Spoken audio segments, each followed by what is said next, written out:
Purihin ang Panginoon, isang mapagpalang araw po para sa ating lahat na mga sumusubaybay sa ating himpilan, Emmanuel TV Network. We all believe that Jesus Christ is God. We all believe in the Trinity. So that so much more is the thing that will make you stay and make you continue on with faith. Ito po ang katotohanan ng ating pananampalataya. Maraming salamat po sa inyong pagsama hanggang sa mga susunod po nating pagtatanghal. Ako po si Brother Marco, si Evangelista, na lagi pong nagpapaalala at nagsasabing, ang Diyos ay sumasa atin, Emmanuel.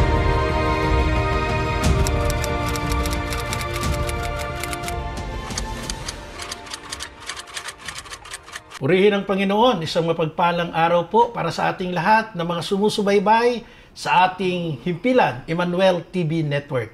Samahan po ninyo kami sa mga magandang talakayan kaugnay sa ika-100 araw ng panunungkulan ng ating mahal na Santo Papa Leo XIV. Ako po si Brother Marcos, si Evangelista. Mapalad po tayo na sa araw na ito kasama natin sa ating talakayan ang ating Senior Vice President ng ETBN, ang ating pong iginagalang Brother Rick. Saludo. Salamat po, Brother Marco. Thank you. At sa akin pong kaliwa ay ang isa pa rin nating ginagalang, ang ating Operations Manager ng ating himpilan, si Brother Ramon Gison. Hello po, Brother Marco. Thank you for having me. Okay. So I hope na maihatid po namin sa inyo ang isang magandang talakayan. Kilalanin natin na mabuti sino ba ang ating bagong halal na Santo Papa, na kung saan marami po sa atin ay tumitimbang. Sino ba mas magaling? Sino ba mas magandang pamumuno? Si Pope Francis ba o si Pope Leo XIV? At ngayon po, kilalang-kilala natin siya sa pamamagitan ng social media platform. Siya po ang pinakamatagal na pontiff na gumagamit ito for 14 years, na ngayon ay tinatawag nating X platform, yung dating Twitter.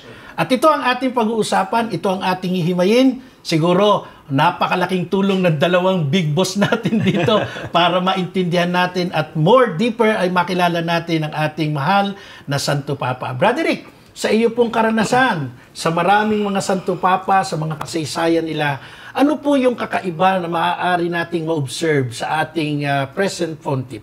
Tayo po siyempre nakita natin ang Santo Papa unang-una nung siya ay lumabas sa balkonahe, yung loggia ng St. Peter's Basilica, at natuwa po ang marami dahil nagsalita po siya sa Latin, at saka lalo pang nagalak po lalo na yung mga medyo traditional po ang pananaw sa simbahan ng kanya pong awitin, ang Regina Coeli. Ito po ang kumbaga ang katumbas ng orasyon, pero kinakanta tuwing Easter, no? Tuwing Easter. So, yun po ang aking unang dating sa akin ni Leo XIV. Napalagay natin, medyo naiba na nga kay Papa Francisco. At ito nga ang tinitimbang ng marami, gaya na nasabi nyo. Nagbabago pa ang simbahan, ang ating po pang Santo Papa, Leo XIV, ay naiiba, lumilihis ng kaunti sa palakad at pananaw at vision, kumbaga, ng ating Pope Francis. Brother Monchi, sa palagay po ninyo, ano po ba yung maaasahan ng sabayan ng Kristiyano, Katoliko dito po sa mga bagong point of view, sa mga bagong vision ng ating Pope Leo XIV? Okay po. Ako, since po ako dati po ay isang protestante. Oh, really? Yes, in 2015 bumalik po ako sa pagiging Catholic. I observed po yung both times na lumabas yung si Pope Francis at si Pope Leo during their election. Si Pope Francis po, siya po ay naging very big contributory factor sa pag-return ko sa church. Kasi napansin ko sa kanya na very warm, and at the same time, yung approach niya is, parang sabi ko na, he's sort of like evangelical as well. Especially with the time that he asked for the people to pray for him. Sabi ko, whoa, okay, this is Please different. Pray for me. Yeah, this is different. First, I mean, I don't see that before. So, siya, dinala ako sa simbahan uli. Si Pope Leo, ang napansin ko naman sa kanya, siya naman ang nagpatatag sa faith ko as being Catholic. Para ba saying to myself na, I'm proud to be Catholic. Even in a very short period of time of his pontificate, tinatatag niya na. Kasi po, ang sinabi po niya during his first time na lumabas siya sa Loggia, there's this call for unity and communion na at this time, at the stage of the church, merong medyo fragmented po tayo. Merong mga tao na medyo masyadong traditional, medyo may mga tao na liberal or conservative, or and then some people are like, I'm Catholic. I just go to church on Sundays. Pero ngayon, parang napansin ko na I'm calling for communion. I'm calling for unity. At yun ang kailangan ngayon in a very fragmented world. Even sa sa world natin, is all fragmented. At sabi ko, this guy, medyo siya naman na magpapatatag dun sa aking pagiging Catholic.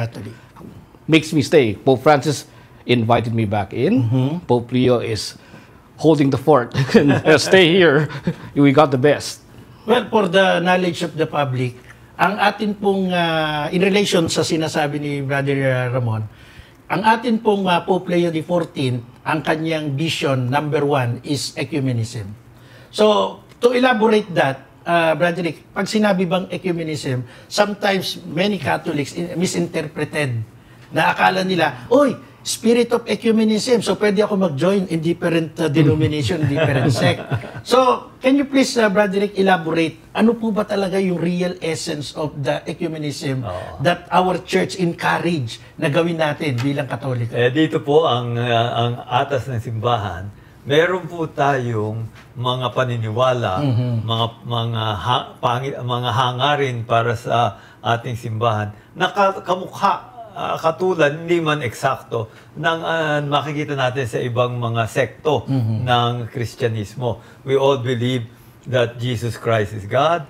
We all believe in the Trinity. We all believe in that the Lord lived and died as a human being. God came down. Tapos, sa kanyang pagpakasakit, pagkamatay, at muling pagkabuhay, tayo po ay nagkaroon ng pagkakataong masagip at mapasama sa ating Panginoon sa walang hanggan pagkamatay natin.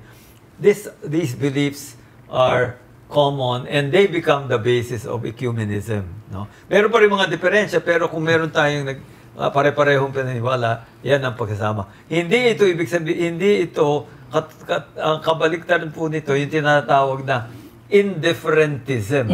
Okay? Yan po yung salita sa Ingles. No? Ibig sabihin, pare-pareho lang lahat ng relihiyon. O hindi nabali kung ito o yan sa kasumapi, magkakatumbas po yan. Hindi po yan ang ecumenism. At sa katunayan ng ating Panginoon mismo, nagsabi, there will be false prophets. Meron pong mga lalantad na gagamitin ang pangalan niya, pero hindi naman dinadala ang tao patungo sa kanya. No? So, magbabantay po tayo dyan. At nabanggit niyo yung social media, Brother Marco. Unfortunately ngayon, dahil sa AI, sa katakot-takot na po ang lumalabas ng mga video na pinalalabas na si Pope Leo ang nagsasalita, no? Pero hindi po sa kanya. Kasi ang galing po ng AI ngayon na pati yung tunog ng boses, pati yung style ng pagsalita, pati accent, ay nagagaya. Same person, kumbaga. Itatype lang kung ano sasabihin, tapos yun na ang bibigkasin sa video. So ito po ay kumakalat ngayon. At kumbaga, this is like that indifferentism, no? Na parang gumagawa po ng palsipikadong relihiyon o palsipikadong pangaral. Tapos, pagmumukhain pa na ang Santo Papa ang nagsasalita, nangyari din po ito kay Bishop Barron. Ginagaya rin siya. So, ang maganda siguro, maging aware po tayo sa panunood, lalo na sa social media. At napakadali naman daw po din makita kung AI lang. Yun daw pong buka ng bibig, no? Doon sa flow ng voice. So, parang nagbo-voice over, magiging observant po kayo doon kasi doon po natin mahuhuli kung ang ating pinanonood ay AI-generated. Pero babalikan ko po yung ecumenism. bibigyan natin ng emphasis na yung spirit of ecumenism, hindi po natin kailangan i-compromise yung ating pananampalataya. Yayakapin natin ang ibang pananampalataya, in a sense, para sa charity or pag-ibig. But never to accept their teaching or their doctrine. Like, for example, we believe in the Eucharist, that the Eucharist is the real presence of Jesus. Pagdating po na yung ibang sekta, the Eucharist is only a symbol, we cannot compromise po that matter. Brother Ramon, si Pope, or rather, hindi pala Pope, si Cardinal pala, baka maproklama kong Pope, si Cardinal David. Meron siyang statement nung nakaraang event na ang lahat ay maliligtas. So yung iba, nire-relate ito sa ecumenism. Ano po yung pwede nating ibigay na idea in regards to that statement na sinabi ni Cardinal Pablo David, Ambo David, lahat maliligtas. Ang impresyon ng iba, since you are galing sa Protestant denomination, lahat naman pala maliligtas. Hindi ko na kailangan bumalik ng Catholic Church. Ano po ang pwede niyong opinion dyan? Pero nung sinabi po niya na ang lahat ay maliligtas, ano pong konteksto na ang binibigyan niya ng emphasis doon as long na ikaw ay believer, as long na ikaw ay gumagawa ng mabuti, ikaw ay you're saved. Yun ang kanyang parang konteksto doon. Yeah, naalala ko pa nung when I was Protestant, ang standard namin na qualifying factor that for you to be saved is that if you accept Jesus Christ as Lord and Savior. Personal Savior. Personal Lord and Savior. At may mga altar calls after mga services para papuntahin yung mga tao na i-accept si Christ. So many do that. Parang pupunta lahat at mag-accept. The problem is, after that, ano na mangyayari?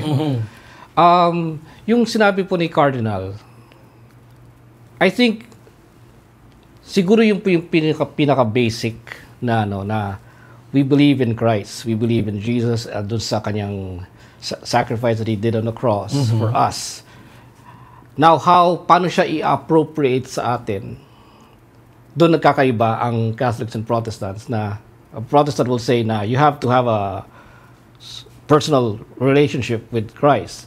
The Catholics would say na, yeah, we do. We had that in baptism. And then it's nurtured throughout the time that we're... Yes, through the sacraments. Siguro po, ang tingin ko lang po doon na maliligtas ka in the sense na ma-realize mo that Christ is Savior. Now, yun ang baseline. Ang nakikita ko po kasi sa the Catholics and the Protestants is this. Yes, tama po yung statement na yun. Yes, you're invited to a meal. Okay, we have a meal. The Protestants would have the meal. Yes, we have this, what do you call this, a good meal. Ang difference lang, sasabihin ko palagi, every time I talk to my friends, why did you want to return to the Catholic Church? Bakit? When you already have the meal. I told them, yes, but I want the complete buffet. Complete buffet. I want the complete everything. I mean, when I returned to the church, sabi ko, I was not really rejecting my views in terms of salvation because it's there with the Catholic Church the same. The difference is the fullness of the faith. Kasi with the Protestants, they don't have sacraments, they don't have Mary, they don't have the intercession of the saints. Kumbaga para bang, yeah, but there's so much more. Yes, salvation is there, but there's so much more. That so much more is the thing that will make you stay and make you continue on with faith. Kasi with the Protestants, okay, accept Christ and that's it. And parang minsan pa nga, meron pa nga yan parang yung mga points na how many people were evangelized. And we did that before. We went to the streets, we went to tapos we will come back to our pastor and say, we talked to and evangelized. We gave the pamphlet and the sinner's prayer to them. So that's counted. Okay, one was saved. I mean, we don't know lang na, okay, maybe he wanted to talk to us, maybe he was lonely. But after that, what happens? compared to the church, with the Catholic Church, you have the fullness. Yes. Very good analogy, yung meal. Kaya ko po na-divert dito sa statement ni Cardinal David.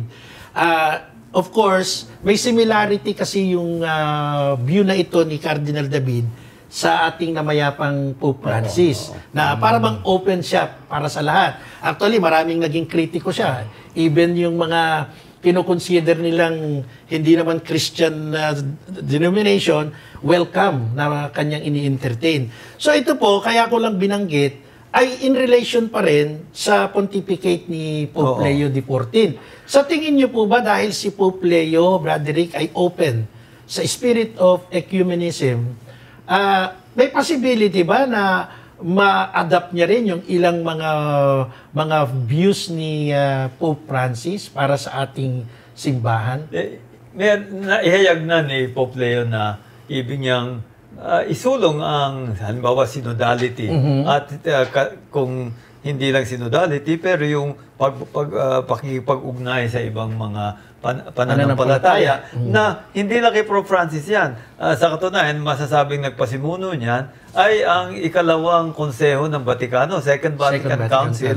At lalong isinulong lalo na ni John Paul II na nagkaroon siya nung komperensya sa Assisi kung saan iba't ibang mga pananampalataya ang nagtipon. He was the one who kind of started that. Vatican II, sabi ng Vatican II, kumbaga in a nutshell, lahat ng mga naniniwala sa Diyos at maging yung mga hindi naniniwala sa Diyos ay bibigyan ng Panginoon ng pagkakataong masagip.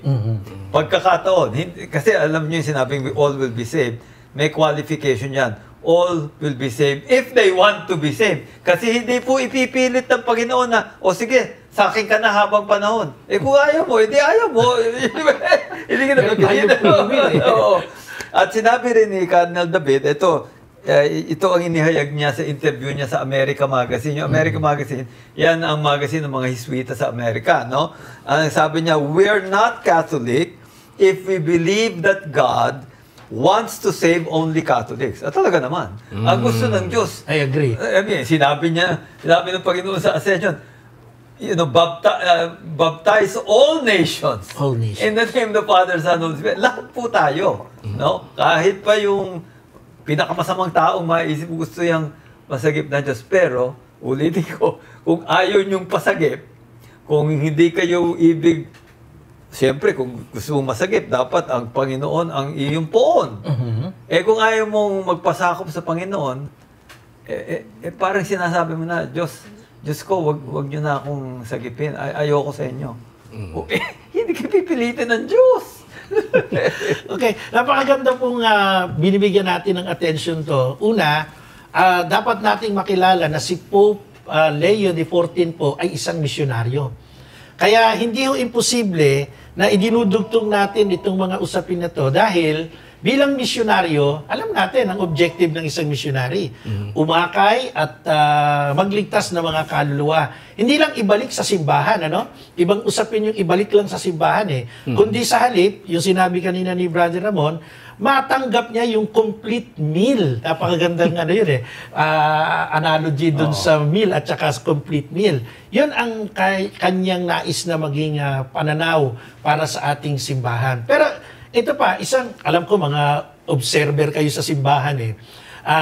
Sa tingin niyo po ba, ano ang magiging karakteristik ni Pope Leo? Siya ba ay magiging liberal? Siya ba ay magiging conservative? At this early stage ng kanyang pontificate, sa pananaw mo, Brother Ramon, ano ang pwede nating asahan sa ating Santo Papa ngayon? Well, yung first thing na na-observe based sa kanyang background. Sa background. Kasi missionary siya eh. I mean, yung background is basically a very, parang evangelistic ang kanyang approach. Yeah. And then, he was not only a missionary, he was a missionary in a poor area, poor country. So, siguro po, liberal, Parang ang hirap hulaan. Hindi, ganito po. Kasi po, tayo po ngayon, para bang, like I said kanina, fragmented tayo. We always like to tag people, conservative, liberal, traditionalist, or what, di ba? Ang naalala ko sinabi ni Bishop Barron before why can't we have end? Why can't we both be liberal and conservative in certain areas? Siguro in terms of social issues, baka medyo siya on the liberal side. I mean, very pro-poor. He would be considering the plight of the masses, ganyan. Pero when it comes to doctrine, baka nandun siya sa more, I'm not saying absolutely traditional. But conservative. Most especially when he first came out, he was wearing the red, Yung traditional, traditional attire ng Papa. And then he's singing in Latin, ganyan, and aside from that, yung kanyang patron saint, Saint Augustine, very, very doctrinal. Depender. Very, very, very, very strong yung kanyang, yung teachings. And I think that's also, may factor rin po yung pagiging patron saint ni Saint Augustine para sa kanya. Because Protestants love Saint Augustine. So this may be that we have a shared common personage in terms of Saint Augustine. The Protestants like him because he's very, very, yung teachings niya on the Bible, very biblical si Saint Augustine. His writings talagang punong-puno ng scripture. And this may be one way na you have dialogue. I guess you're asking liberal or conservative. Could be both. Both. I think both. Kumbaga, versatile ang mangyayari in different sa areas. kanyang stand. Anyway, kaya po natin pinag-uusapan to kasi kailangan nating makilala nga ang ating Santo Papa, although napakaaga pa. At least, may mga idea po, may mga point of views tayo na nakikita na natin sa kanya. And speaking of mga issues, kakaiba, unang-una, ang ating Pope Leo XIV. Palagi ko, masasabi ko, yung tolerance niya dun sa mga sexual issues ng mga kaparian, hindi niya po natotolerate yan. At alam naman natin, yung mga previous Pope natin, merong kakulangan tungkol dito, admitted natin yan. Hindi tayo pwedeng mag-deny. Pero si Pope Leo XIV, ito po ang aasahan natin. Through his platform, yung X, yung Twitter, nag-express siya dyan na hindi niya ito tolerate ang anumang mga sexual abuses ng ating clergy. Ano po ang pwede pa nating asahan kay Pope Leo in regards sa kanyang pag-shepherding ng ating mga clergy? Dahil nga siya ay naging prior general, hepe ng Order of St. Augustine sa buong mundo. At dahil nga dyan, dumalaw siya sa Pilipinas bilang prior general ng Augustinian Order ng ilang beses between 2001 and 2013 nung kanyang panunungkulan. So, when he visited the Philippines, ang kanyang posisyon po noon ay Prior General. Hepe ng buong Augustinian Order of St. Augustine. No? Dito, yung St. Augustine, yan ang unang religious order na dumating sa Pilipinas noong tayo ay naging Kristiyano. At kaya naman, sila rin ang nagtayo noong Church of St. Augustine, yung San Agustin Church. Na pinakalumang simbahang nakatayo pa hanggang ngayon sa ating bansa, no? At siguro sa buong Asia, no? So, yan po ang kanyang nagdadala ng kanyang pagkamisyonero. At dahil diyan, talagang magiging mahigpit yan kasi yung missionary order very strict yan Hindi lang yan na nangangaral, they have very strict rules of life and community, no? So, yan pang isang palego nakakadagdag sa kanyang kahigpitan, no? Ngayon, dahil nga nabanggit nyo siya, misyonero, he is also used to meeting with people who do not believe and who may see things differently from the church. Yan naman siguro ang nagiging dahilan, kaya sinasabi nga nila, si Pope Leo ay mahusay makinig, ay very good listener. At kung siya ay kumilos, siya po ay mapaghunos dili, marahan, upang hindi guluhin ang mga tao. Kaya kung minsan nga naiisip ng ilang gustong pabaguhin niya yung mga patakaran ni Pope Francis, na nawawala sila ng pasensya na parang ang Papa walang ginagawa. Hindi po. Ang Papa po, marahan po siya. Ayaw niya pong balibalik na rin ang lahat. Padalos-dalos. Oo. Yan lang po ang Papa. Pero unti-unti, isinusulong na niya ang mga palagay niyang tama. At kabilang dito, yung mga patakaran, lalo na sa tradisyonal na misang Latin, na isang usaping kontrobersyal sa simbahan. Medyo yan po ay binigyan ng pinakawalan ni Pope Benedict XVI. Naglabas po siya ng pahayag para pabayaan ito, at hindi lang pabayaan, tulungan pang ma-celebrate yung Mass na yan. Hinigpitan naman ni Pope Francis, pero sa panunungkulan ni Pope Leo, unti-unti na siyang nagpapakita na ibig niya, na handa siyang payagan. Payagan muli. Pero hindi pa tapos yan. Talagang gaya nga na nasabi na, unti-unti itong Papa natin, pero meron na siyang mga ginawang pagkilos para unti-unting pahintulutan ang tradisyonal na misang Latin. Naku, maraming matutuwang mga TLM. Dahil, traditional Latin Mass. Di ba? Matutuwa sila dahil parang ako, sa part ko po, parang ngayon ko lang narinig na meron na palang galaw ang ating Pope Leo, no? In regards to traditional Latin Mass. Ang isang nabalita, mayroon kasing isang obispo sa Charlotte, North Carolina po, sa Amerika, na nung mga Hunyo, ito si Pope Leo na, nagtakda na pagdating ng Hulyo, hinto lahat ng mga Latin Mass sa kanyang diocese, except 3 munting simbahan na medyo nasa lupalo-lupa. Nung malapit na yon, bigla na balita na kinausap ni Pope Leo ang Prefect of the Dicastery on Divine Worship. Ito po ang namumuno sa kumbaga sa departamento na tumatanaw sa lahat ng mga misa at iba pang liturhiya sa buong Katolisismo, Kinausap 'yon, tapos pagkailang araw itong prefect kinausap yung bishop.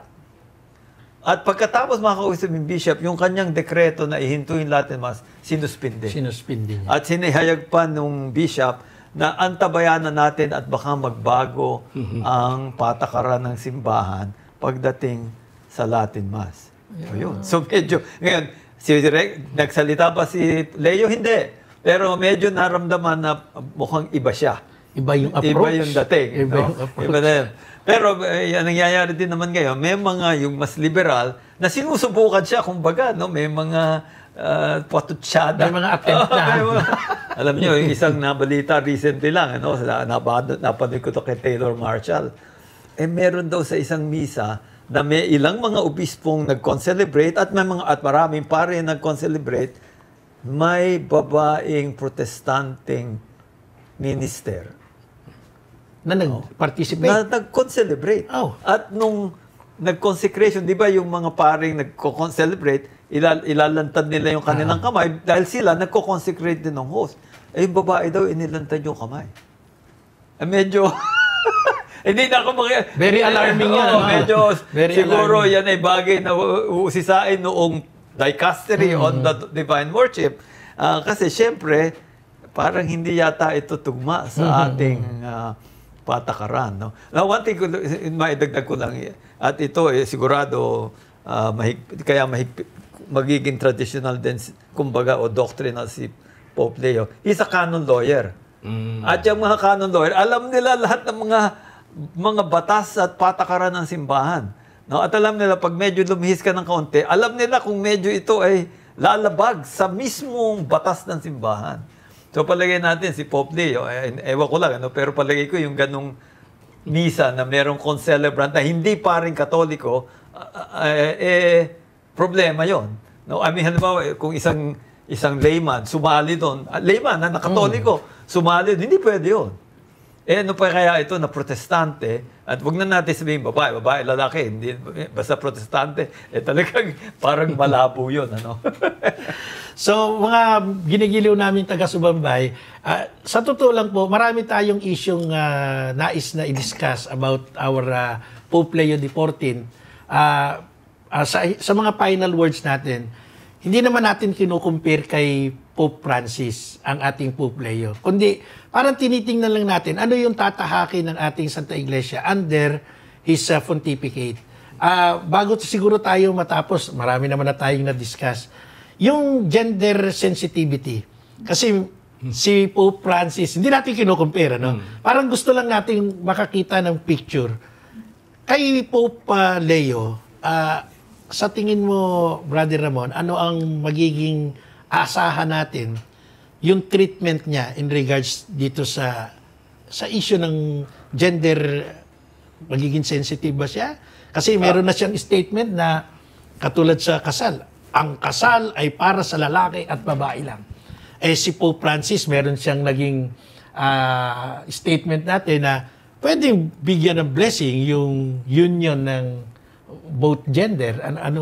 Anong pwede nating maging view dyan, Brother Ramon? Ano pa rin siya?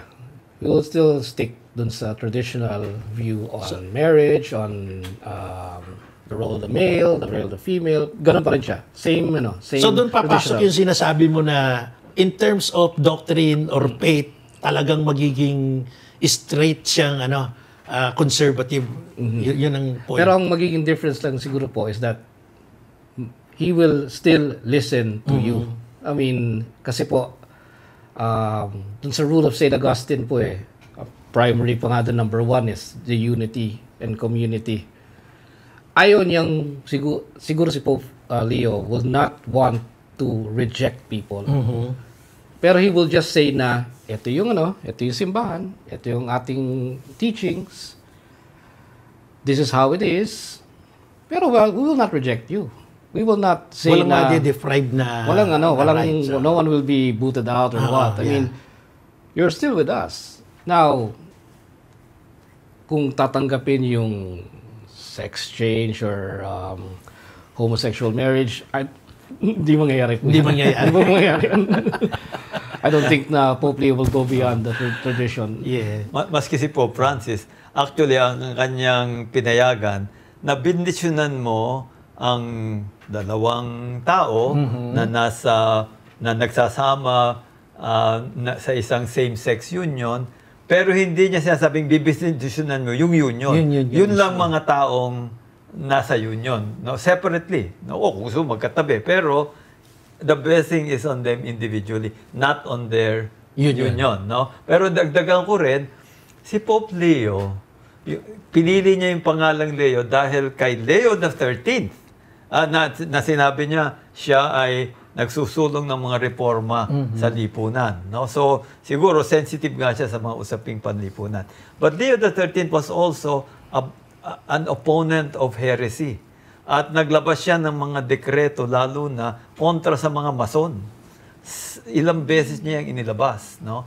Tapos si Leo the First, yung isang Leo the Great na tinatawag, kilala siya bilang kalaban ng mga erehe. So, the two Leos, kumbaga, that are prominent in history, they were opponents of heresy. Leo the 14 did not specifically refer to that, pero that's part of the legacy of his name, no? At palagay din natin, pagdating sa doktrina, susundin niya ang takda ng simbahan, ang takda ng ating Panginoon, lalo pa yung bagay na mismo ang Panginoon nagsabi, at sa Biblia, ang babae lalaki lang. Ang mag-asawa. Medyo mahirap pa i-edit yung Panginoon natin. Actually, maganda yung na-touch nyo yan, Brother Rick, no? Ang atin pong Pope Leo XIV, unang-una, ay talagang nakatingin sa malawak na pananaw ng lipunan. Kaya nga po, kinondem niya yung naging polisiya ni President Trump, no? Yung mass deportation. Even yung tinatawag na gun control sa kanyang bansa, sa US, yan po ay isa rin sa kanyang inupose.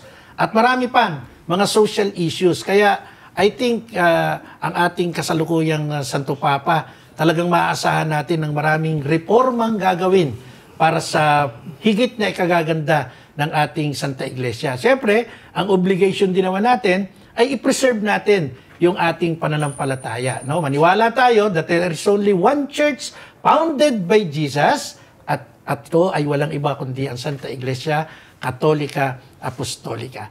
Parting shot, Brother Ramon, parting shot para sa ating mga viewers sa ating topic this afternoon or this day. Well, masyado po maaga po. 100 days nag-pass po dun sa papacy ni Pope Leo. And I guess he will have a very long papacy kasi yung age niya. And he's a health buff. Let's give him a chance. Kasi he had magandang umpisa niya. Sana po ang people sa church will not judge him or coax him to dito tayo, dapat ganoon. Hayaan natin. Siya po ang Santo Papa natin eh. He is the supreme pontiff. Siya ang supreme teacher ng simbahan. Let's give him a chance. And nasa crucial moment tayo ngayon in church history. Let's give him a chance. Amen. Brother Rick? Susugan natin yun. Bigyan natin ng pagkakataon ng Santo Papa na isulong yung kanyang pananaw, hangarin para sa simbahan. At higit doon, gaya na sinabi ni Pope Francis, ipagdasal po natin siya. At ipagdasal natin ng simbahan. Kasi sa punot dulo, yan po talaga ang higit na kailangan natin na ang Espiritu Santo ay lulukob sa lahat. Sa Santo Papa, sa simbahan, sa ating lahat, para lahat tayo maihatid sa ating Panginoon dito sa lupa at sa kabilang buhay. Amen. So, at this point, mga mahal naming taga-subaybay, isa lamang po ang ating iiwan sa inyong lahat. Ang simbahan is guided by the Paraclete, by the Holy Spirit according to John chapter 15 verse 26. Tandaan natin ang pangako ni Jesus, Matthew chapter 28, ako'y kasama nyo hanggang sa katapusan ng sanlibutan. Sa ngalan po ng aking mga boss, Brother Rick and Brother Ramon, ako po si Brother Marco, nagsasabing sumaatin lagi ang pagpapala ng Diyos. Amen!